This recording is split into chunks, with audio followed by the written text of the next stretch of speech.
Hello বন্ধুরা, সবাই কেমন আছো? আশা করি সবাই অনেক অনেক ভালো আছো।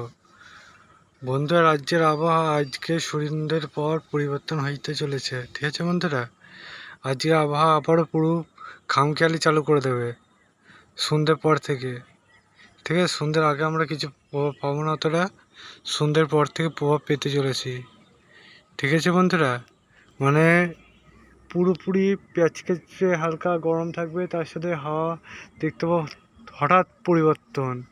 প্যাচপ্যাচে গরম থেকে ডাইরেক্ট চলে যাব পুরোপুরি একদমই আমাদের দেখতে পাবো গরমের স্টিম থেকে ঝড় বৃষ্টির দিকে। বন্ধুরা, তোমাদের যেমনটা বলেছিলাম, কালকে থেকে আবহাওয়া কিছুটা বলতে অনেকটা পরিবর্তন হবে এবং তারপরের দিন আবারও আবহাওয়া পরিবর্তন হতেই থাকবে। ঠিক আছে, যত সময় গড়াবে তত পরিবর্তন হবে এবং রাজ্যে আবার নতুন করে নিম্নচাপ চালু হচ্ছে।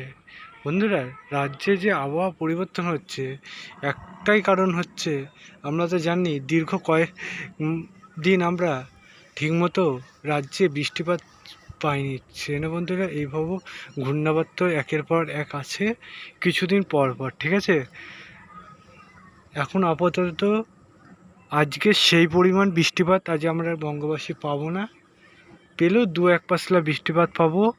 আর ঝড়টা সন্ধ্যের পর কিছুটা ঝোড়ো হাওয়া বইবে। ঠিক আছে, একদম ঝড় বলা চলে না, আবার ঝোড়ো হাওয়া বলে চলে না, মিনিমাম একটা হাওয়া বইবে। ঠিক আছে, মানে বঙ্গবাসী একটা গরমে প্যাঁচে থেকে একটু হালকা মুক্তি পাবে। ঠিক আছে, একদম মাঝারি ধরনের, মানে এক ধরনের ধরো ঝড় বইবে, হালকা ঝড় বইবে যেটাকে বলে, সেটা আমরা পেয়ে যাবো। ঠিক আছে, সন্ধ্যের পর থেকে।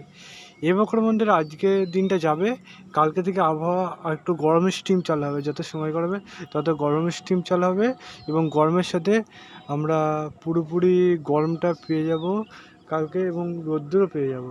বন্ধুরা, রোদ্দুর যে আমরা থেমে থেমে পাচ্ছিলাম এই দুদিন, আর থেমে থেমে নাই, ডাইরেক্ট প্রভাব পড়তে চলেছে। বন্ধুরা, কেমন কি থাকবে সেটা বুঝতে পারলে, তোমাদের জেলায় কেমন কি আবহাওয়া যাচ্ছে সেটা কমেন্ট সেকশনে কমেন্ট করো। তোমাদের নেক্সট ভিডিওতে দেখাচ্ছে। চলো বন্ধুরা, আজকের মতো বাই বাই।